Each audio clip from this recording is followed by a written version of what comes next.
Spécialiste en matière d'audio-vidéo domotique, Maison Adam est fière de vous présenter les tendances du milieu électronique. Ici Michel Carrier, bienvenue à cette autre émission en compagnie de José Adam, le passionné. Cette semaine, une émission très attendue, les choix de José sur les téléviseurs 2025, les meilleurs choix pour les amateurs de cinéma, de sport ou de jeux vidéo. On va vous aider à faire votre choix. Je retrouve José et Guillaume dans un instant.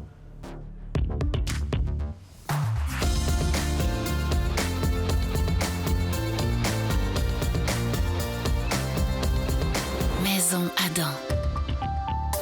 Nous sommes toujours très fébriles quand nous commençons une émission, mais encore plus quand on parle d'un sujet comme les téléviseurs et les choix de José 2025. Bonjour José. Bonjour Michel. Bonjour Guillaume. On a un sujet qui intéresse tout le monde.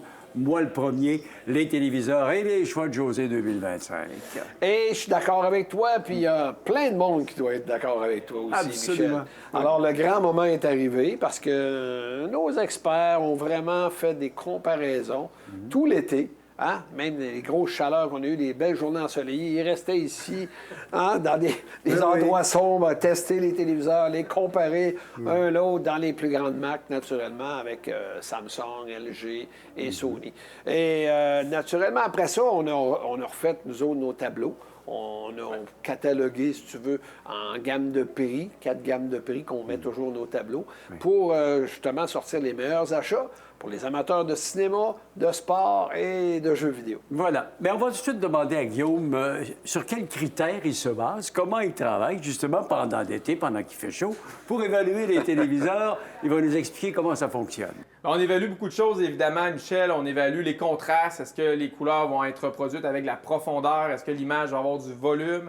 On évalue aussi la fidélité des couleurs. Est-ce que les couleurs sont reproduites de manière naturelle? On évalue la luminosité de l'écran aussi. Puis la luminosité, il y a 2 volets. Est-ce que le téléviseur est capable de produire une image suffisamment lumineuse puis conserver des belles couleurs pour être performant dans un environnement qui est éclairé, mais aussi est-ce qu'il était capable de reproduire des beaux effets HDR, c'est-à-dire d'être capable de reproduire les effets d'ombre et de lumière de manière naturelle. Le rendu HDR est maintenant courant sur la majorité des services de streaming. On évalue aussi la fluidité de l'image. Est-ce que le téléviseur est performant pour les amateurs de sport? Est-ce qu'il est assez fluide aussi pour donner un confort de jeu si on joue à des jeux vidéo? Et aussi, c'est important la fluidité d'image pour le cinéma. C'est-à-dire quand on regarde un film, ce qu'il faut à tout prix éviter, c'est l'effet soap opera effect, là, un terme en anglais qui donne un peu l'impression que l'avant-plan puis l'arrière-plan sont comme détachés l'un de l'autre. Il faut que l'image soit reproduite de manière cinématographique. Donc, c'est un autre volet qui est évalué également. Foule de choses utiles. Ce qui nous amène à y aller tout de suite dans la première catégorie, les entrées de gamme. Quels sont les modèles que vous avez analysés et quelles sont vos recommandations? Dans l'entrée de gamme, dessus, on a 4 modèles, 4 séries, si on peut le dire d'une certaine façon. Là, pour donner une idée aux gens, je vais donner des prix dans le format 65 pouces. Là. Okay. On est dans une gamme de prix en bas de 1200 $, même plusieurs téléviseurs sont en bas de 1000 $. Donc, du côté de Sony, on se trouve à avoir la Bravia 2 et la Bravia 3. Du côté de LG, c'est la QNED 80. Et du côté de Samsung, c'est une toute nouvelle série qui s'appelle la Q8F. Alors, on peut dire que Bravia 3, c'est un téléviseur très intéressant pour le côté simplicité. Parce qu'on le sait, chez Sony, on travaille avec Android TV, qui est très complet au niveau des applications. Mais aussi, la qualité sonore est vraiment quelqu'un qui ne veut pas avoir de bord de son. On a trouvé que la qualité sonore était très satisfaisante sur ce téléviseur-là, donc c'est un avantage. Mais on s'est arrêté naturellement pour déterminer laquelle qui performe le plus dans tous nos critères. Bien, c'était la Q8F et je vais laisser notre ami Guillaume nous la présenter. Oui, absolument. Là, au point que le modèle Q8F de Samsung, Michel, c'est notre choix de José autant pour les amateurs de cinéma, de sport que de jeux vidéo. Quand on regarde les caractéristiques du Q8F puis on le compare aux autres, on voit que le téléviseur semble utiliser des technologies qui sont similaires. C'est-à-dire dans les téléviseurs entrée de gamme, souvent, c'est des téléviseurs qui ont des systèmes de rétroéclairage qui sont peu évolués, donc sont plus abordables à faire, mais ça a le défaut d'offrir des téléviseurs qui n'ont pas beaucoup de contraste. Mais Samsung ont une astuce avec la Q8F. Ils ont une technologie qui appelle un téléviseur d'aile à double bordure, c'est-à-dire de chaque côté du téléviseur, il y a 2 bandes de lumière d'aile. Une bande qui va s'occuper de reproduire les couleurs froides, puis une autre bande de lumière d'aile qui va s'occuper de reproduire les couleurs chaudes. Et ça marche bien, cette technologie-là, parce que ça permet au Q8F d'offrir un taux de contraste qui est nettement supérieur aux autres téléviseurs de la même catégorie de prix. Puis ça diminue aussi le problème des fuites lumineuses. Les fuites lumineuses, on voit souvent ça dans l'entrée de gamme. Dans les scènes qui mélangent images très sombres puis des effets de lumière, ça crée des espèces d'halos lumineux. Avec la Q8S, ce phénomène-là est diminué. Et aussi, c'est un téléviseur qui offre une vitesse de rafraîchissement d'image de 120 Hz. Donc, pour les amateurs de sport, c'est un téléviseur qui est capable de suivre les mouvements rapides de manière plus précise que les autres modèles. Bien, c'est ça. Je me souviens même que c'était le seul téléviseur dans cette catégorie-là qui est juste en 120 Hz. Absolument. Bon, OK. Très bien. Donc, un bon début pour Samsung, téléviseur entrée de gamme 2025, un bon début. Ce qui nous amène à passer à la catégorie suivante, c'est-à-dire le milieu de gamme. Et là, vous avez analysé, je pense, 6 modèles et non pas 4, 6 dans cette catégorie-là. Tu as raison, Michel. Au niveau des séries, on se trouve à avoir justement la technologie mini-DEL 5 téléviseurs, justement. C'est ça qui est intéressant. Et on va, du côté de Samsung, avoir le modèle QN80F qui a été testé avec le QN85F. Et du côté de, cette fois-ci, du côté de LG, une continuité de la série QNED 80, on tombe avec la QNED 85, ainsi que la QNED 92. Côté de Sony, la Bravia 5 et un téléviseur avec la technologie OLED dans le milieu de gamme, donc à un prix quand même assez abordable, qui va être la série B5 de LG. Donc, dans la gamme de prix, en se basant que c'est des 65 pouces, on va être entre 1 200 $ et 2 300 $, Michel. Et justement, la grande surprise, c'est que de manière générale, celui qui offre les meilleures performances visuelles, c'est le modèle de LG QNED 92. Je dis surprise parce que ça fait quelques années qu'LG ne s'est pas démarqué outre mesure dans la technologie mini-DEL, mais vraiment mettre un gros effort sur le OLED. Le QNED 92, c'est d'abord celui qui offre parmi les meilleurs contrastes de la catégorie. Si on compare d'abord le modèle QNED 92 au modèle Bravia 5 de Sony, bien, le QNED 92 le surpasse pour le taux de contraste. C'est un téléviseur qui va produire des noirs plus profonds, mais aussi des plus beaux dégradés de noirs. Donc, lorsqu'on a une scène qui est plutôt sombre, c'est un téléviseur qui va afficher davantage de nuances. Il va avoir aussi un meilleur effet de volume. Si on compare maintenant le QNED 92 au modèle de Samsung QN85F, bien là, au niveau du contraste, c'est très, très proche. Les deux téléviseurs, c'est des téléviseurs qui ont un bon taux de contraste. Mais le bénéfice avec le QNED 92, c'est les couleurs. Les couleurs sont reproduites de manière plus fidèle. On a davantage de nuances dans les couleurs. On a un effet un peu moins saturé. Donc, ça permet d'avoir une image qui est plus cinématographique. Et comme vous n'avez pas encore parlé de choix de José dans cette catégorie, je présume que la OLED B5 de LG serait votre gagnant. On peut rien te cacher, Michel. D'accord. Tabarouette. Effectivement. Écoute, on n'a pas le choix. La OLED, c'est plein d'avantages. Donc, c'est tout à fait normal que la série B5 de LG, dans cette catégorie-là, étant donné que c'est le seul téléviseur OLED, se trouve être le gagnant. Bien, c'est ça qu'il faut savoir. C'est comme dans la catégorie entrée de gamme. Dans le milieu de gamme, on a donc un téléviseur qui est choix de José pour les amateurs de cinéma, de jeux vidéo et de sport. Si on regarde d'abord pour le sport, la OLED B5, ce qu'il faut savoir, c'est que ce n'est pas un téléviseur qui est très, très lumineux.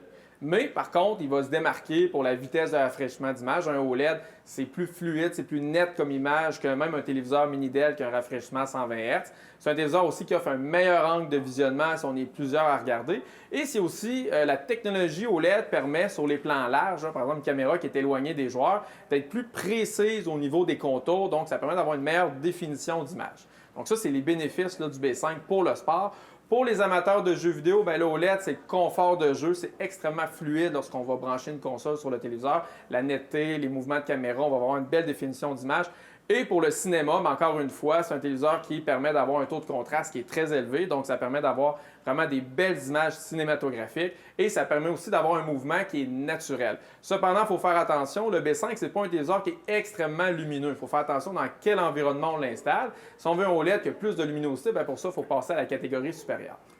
Ben voilà, c'est très intéressant pour cette première partie, pour l'entrée de gamme, le milieu de gamme. Ça promet pour ce qui s'en vient. On sera dans le haut de gamme dans quelques instants. Absolument. Vous ne voudrez pas manquer ça, mesdames, messieurs, restez là, on revient. Maison Adam.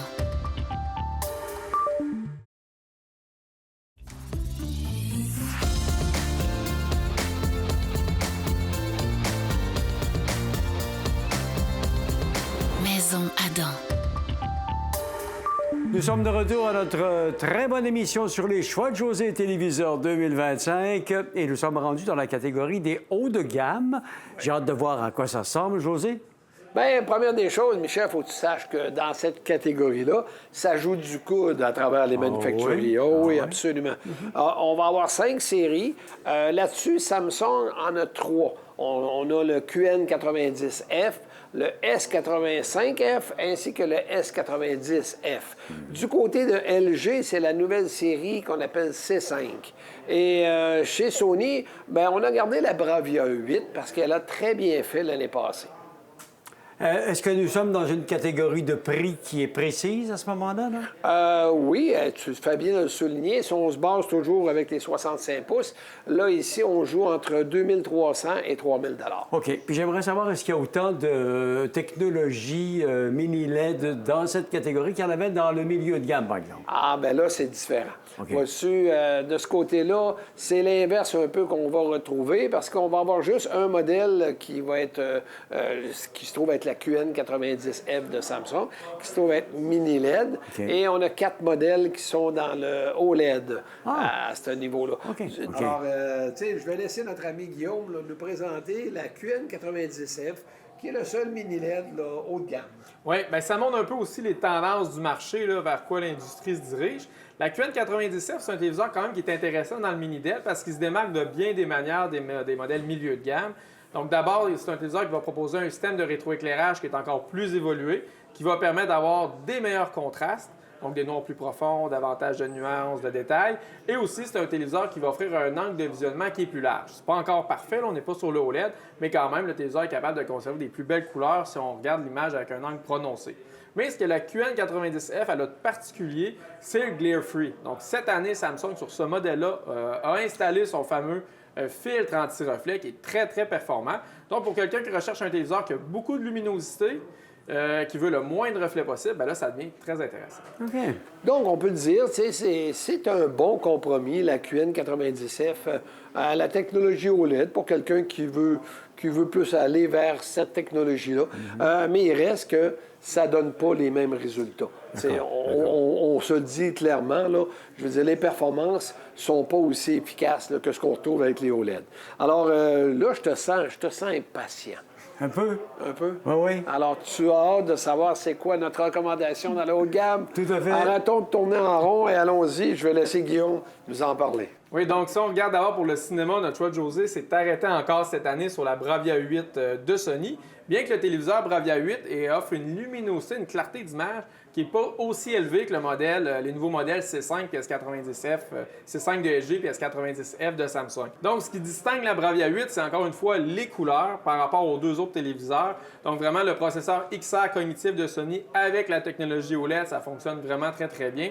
Grosso modo, ce qu'on voit, c'est davantage de nuances dans les couleurs puis une meilleure netteté d'image. Donc, ça permet d'avoir un feeling qui est plus cinématographique. C'est un téléviseur aussi qui est très, très performant pour offrir des mouvements qui sont naturels. Donc, c'est les raisons pourquoi il est à nouveau notre choix de José.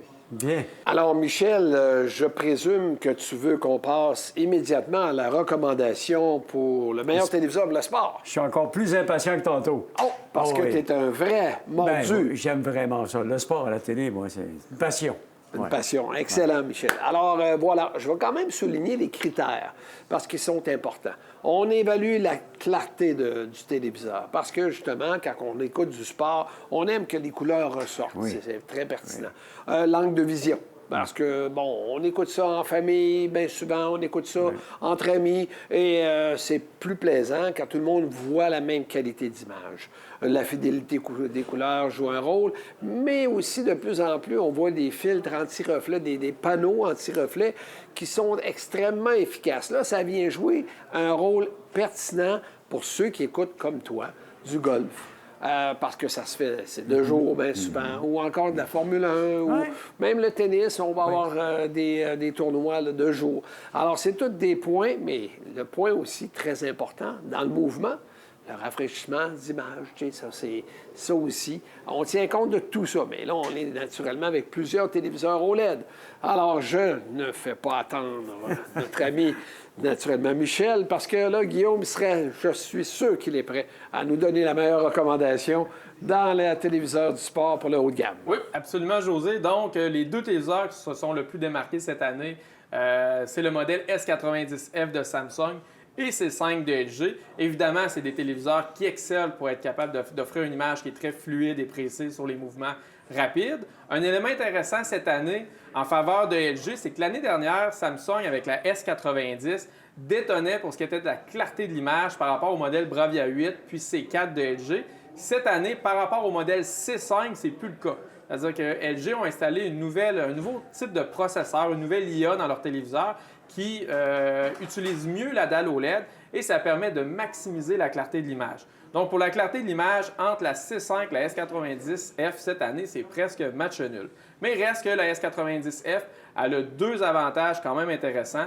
Il y a d'abord l'angle de visionnement, c'est-à-dire que la technologie QD OLED de Samsung permet de conserver la même clarté d'image et la même fidélité de couleur, même sur un angle qui est très prononcé, ce qui n'est pas tout à fait le cas avec la C5 de LG. Et aussi, la technologie QD OLED est capable de donner ce petit punch de plus-là aux couleurs primaires. Tu sais, les rouges, les verts, les bleus, ça ressort. Puis ces couleurs-là, on les voit dans le sport, que ce soit sur les habits des joueurs, le bleu d'un terrain de tennis, le vert d'un terrain de golf.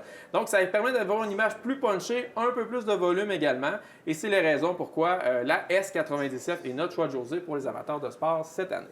Excellent. Alors donc, on a Sony pour le cinéma, on a Samsung pour le sport, mais il y a quelqu'un qui nous regarde et qui dit, j'espère qu'ils ne nous ont pas oubliés, les amateurs de jeux vidéo. Ah, ben oui, ben oui, absolument, Michel. Et encore une fois, je vais souligner quand même certains critères qui sont importants pour les amateurs de jeux vidéo.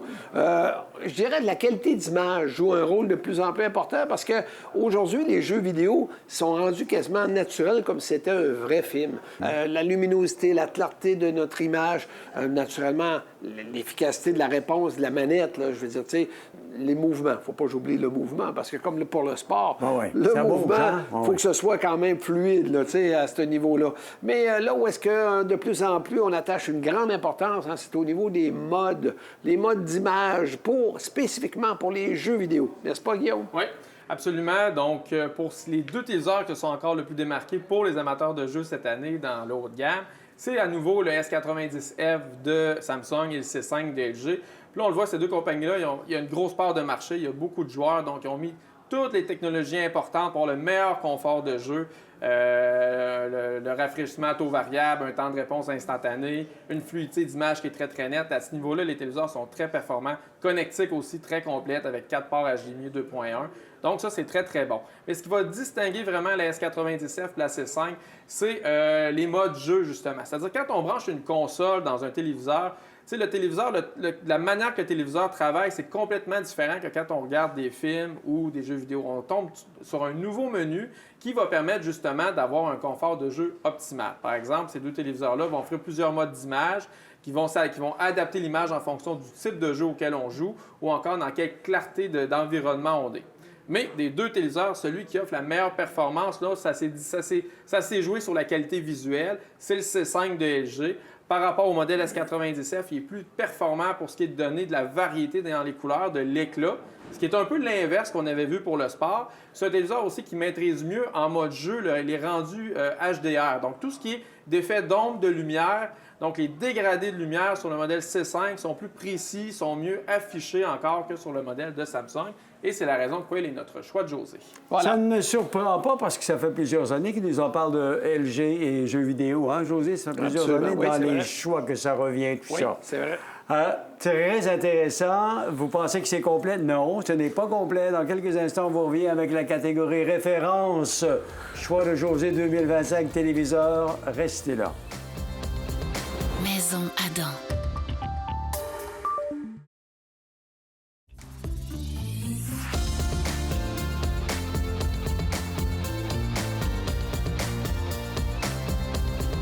Maison Adam. Nous voici rendus à la dernière portion de notre émission sur les choix de José Meilleur téléviseur 2025 et nous allons parler de la catégorie référence. les meilleurs téléviseurs dans les plus grandes marques. José, hein? La crème de la crème, Michel. Tout à fait, la crème de la crème. Voilà. Donc, on va avoir 5 modèles dans cette catégorie-là. Et si on se base toujours sur le format 65 pouces, les prix vont varier entre 3 500 et 4 300 Et naturellement, on a des OLED. On a 3 modèles dans l'OLED. Donc, on va retrouver du côté de Sony un nouveau modèle qui s'appelle la Bravia 8 série 2. On va avoir du côté de LG un modèle que je dirais sexy un peu, là, c'est le G5. Et aussi du côté de Samsung, le S95F. Maintenant, si on s'en va avec les mini LED, on a chez Samsung un mini LED nouveau modèle, mais qui en plus, qui se trouve avoir la technologie 8K. Et même, on va avoir une surprise avec ce modèle-là. Ah. C'est la QN900F. Et en dernier tout, c'est la Bravia 9, un modèle qu'on connaît déjà, qui est en place depuis l'année passée, mais qui performe. Mais quand on parle de cette catégorie-là, référence, ces téléviseurs-là, j'aimerais savoir comment ils se distinguent des autres. Bien, écoute, pour commencer, il faut que tu te dises que les manufacturiers, c'est vraiment dans cette classe-là qui mettent toute leur énergie. OK. Tu sais, prends un exemple, chez Samsung, la S95F, bien, leur toute dernière technologie de panneau QD-OLED vient d'être sortie et c'est sur ce modèle-là, en exclusivité, qu'ils se retrouvent. Alors, ils ont mis aussi un anti-reflet encore plus efficace. Ça donne un résultat assez impressionnant. Maintenant, pour Sony, avec la Bravia 8 série 2, bien écoute, eux travaillent avec le panneau QD-OLED de Samsung. Mais on le sait, Sony a quand même beaucoup d'électronique et naturellement, leur fameux processeur cognitif XR, bien ça apporte vraiment de quoi de supérieur au niveau du détail de l'image. Et on sait que la qualité sonore de ce téléviseur-là, c'est le meilleur dans toute la catégorie. Du côté de LG, avec la G5, on se trouve à avoir une amélioration parce qu'on a à modifier leur panneau. On a passé à une autre étape, c'est-à-dire avec le fameux Force Stack, qui est le panneau qui apporte la luminosité la plus élevée pour un téléviseur OLED. Donc, c'est tout en étant aussi un téléviseur côté finition, comme je le disais tantôt, il était un peu sexy, là, pour aller sur le mur. Et pour terminer, nos 2 téléviseurs qui sont dans le mini-DEL, on a le Bravia 9 et on a la QN900F. Bien, écoute, eux, c'est les téléviseurs qui vont être les plus lumineux du groupe. Oui, absolument. Donc, pour les gens qui font une écoute en plein jour, c'est les téléviseurs les plus avantageux. Et quand je t'écoute parler, ça me donne toujours envie de dépenser plus, tu le sais, hein? On parlait de surprises avec la Samsung, la QN900F. Est-ce que je dois comprendre qu'elle est dans les choix de José? Ah! Écoute, Michel, c'est toujours difficile de te cacher des choses, comme c'est tellement facile de t'exciter avec des téléviseurs, mais non, ce n'est pas elle qui est la gagnante. Cependant, on peut dire que c'est le téléviseur 8K qui nous a le plus impressionné jusqu'à maintenant pour sa précision d'image, pour le naturel aussi. Vraiment, mais je vais laisser notre ami Guillaume, là, ça fait trop longtemps que je parle, il faut qu'il prenne sa place. Oui. Oui, donc le QN900F, c'est une belle surprise qu'on a eue cette année. Puis c'est probablement peut-être cette année que Samsung va réussir à augmenter ses parts de marché dans le 8K. Ils ont une bonne stratégie en tout cas. C'est-à-dire que le QN900F, en termes de prix, leur modèle 8K cette année, Samsung, est proposé à un prix plus abordable que les générations précédentes. Fait que ça, c'est sûr, c'est un argument de poids. Et aussi, la qualité de l'image bien, est excellente. C'est le plus beau téléviseur Samsung mini-LED qu'on a évalué jusqu'ici. La reproduction des couleurs, elle est excellente. C'est très, très fidèle. La définition de l'image aussi sur du 8K, c'est très bon. C'est-à-dire que le téléviseur, lorsqu'on prend une source 4K puis il rehausse l'image en 8K, c'est comme ça que le 8K de chez Samsung fonctionne, il le fait de très, très bonne façon. Si on regarde, par exemple, une image de documentaire, on va vraiment voir qu'avec la QN900, on a une meilleure définition d'image. À ça, on ajoute le panneau anti-reflet de Samsung. Ça en fait évidemment un excellent téléviseur pour ceux qui aiment avoir des images qui ont beaucoup de détails et beaucoup de clarté. Mais attention quand même, il reste que ce téléviseur-là n'est pas aussi contrasté que les téléviseurs OLED dans la même catégorie. OK.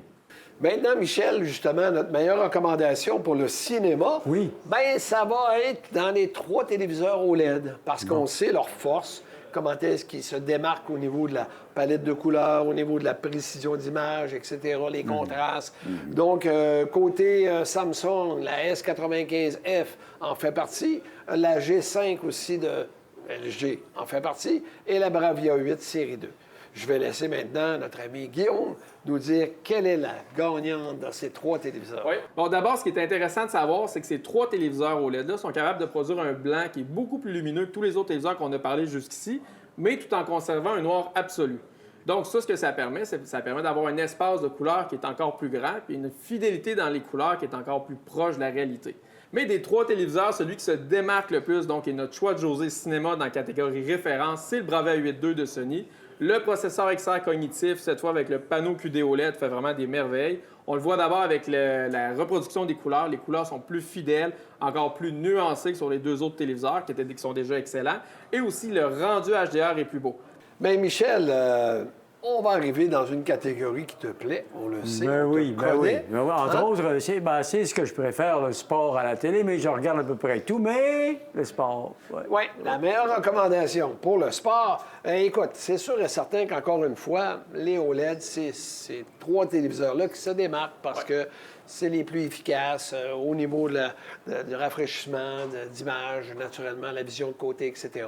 Ouais. Là, cette fois-ci, on tient compte de la clarté. Et c'est là que Samsung et LG se démarquent. Et je laisse Guillaume nous en parler. Oui, bien, en fait, effectivement, là, si on regarde la Bravia 8.2, si on veut être puriste, effectivement, c'est elle qui a les tonalités de couleurs les plus justes. Par contre, le Bravia 8.2 n'est pas capable de maintenir une luminosité aussi élevée que la S95F puis la G5 de LG. Donc, pour la clarté de l'image, du côté des Coréens, sont plus performants cette année. Mais notre choix de José s'est porté vers le S95F de Samsung. Pour 2 raisons. La S95F, elle utilise la dalle mat de Samsung, donc pratiquement aucun reflet, ce qui est un gros avantage. Mais la dalle mat donne aussi un autre avantage, c'est qu'on a moins l'impression, en fait, on n'a pas l'impression, quand on regarde du sport, de regarder du sport comme si on était derrière une vitre, comme avec les autres téléviseurs OLED qui ont un fini illustré. Avec la dalle mat, ça donne vraiment l'impression de regarder son sport comme si on était sur place. Donc ça donne un rendu qui est encore plus impressionnant. Et c'est la raison pourquoi le modèle S95F est notre choix de José dans la catégorie référence pour les amateurs de sport. Je comprends très bien. C'est l'équivalent d'un billet de saison dans un amphithéâtre de sport. Puis ça, j'aime vraiment ça. Ce qui nous amène à une autre catégorie, la dernière, en fait, pour les amateurs de jeux vidéo. Ouais. Ben, dans le jeu vidéo, on l'a dit tout à l'heure avec les OLED, là, le modèle C5 et S90F avaient vraiment toutes les technologies importantes pour le meilleur confort de jeu. C'est la même chose avec la G5, la S95F. Les technologies sont là pour avoir une expérience de jeu qui est optimale. Donc, Michel, au final, ce qui fait pencher la balance pour le modèle S95F, ça tient vraiment une virgule, c'est ce qui concerne la distance d'affichage qui est meilleure avec le modèle de Samsung. Donc, ça permet d'offrir une image qui est encore plus immersive aux joueurs. Excellent. Donc, ça s'est réglé au fil d'arrivée, là. Photo finish. Comme en F1. Exactement, comme en F1. Alors, messieurs, écoutez, ce fut très pertinent comme propos. Moi, je me fie beaucoup à l'œil de Guillaume. Mon dernier achat, d'ailleurs, avec son œil est parfait, il n'y a pas de problème. Merci beaucoup de ces bons propos. Ça va aider les gens qui changent de téléviseur en 2025 à faire un choix, bien entendu. Vous, à la maison, ce que vous pouvez faire, c'est d'aller faire un tour sur le site maisonadam.ca. Dans la page d'accueil, vous allez cliquer sur le bouton bleu, les choix de José. Vous allez voir tous les tableaux et les analyses faites par nos experts. Ça va vous aider à prendre plus d'informations. Bien, ce fut très intéressant. Comme d'habitude, cette émission est toujours très attendue, messieurs. Alors, vous avez été très utile aujourd'hui. On va se retrouver bientôt. Absolument, Michel. Pour une prochaine émission. Quand tu veux. Parfait, quand on veut. Et vous aussi, évidemment, à la maison, on vous attend pour une prochaine. Merci de nous avoir regardés. Les choix de José sont le fruit d'un travail d'équipe à sélectionner les meilleurs rapports qualité-prix de l'industrie. Visitez maisonadam.ca et faites votre propre choix.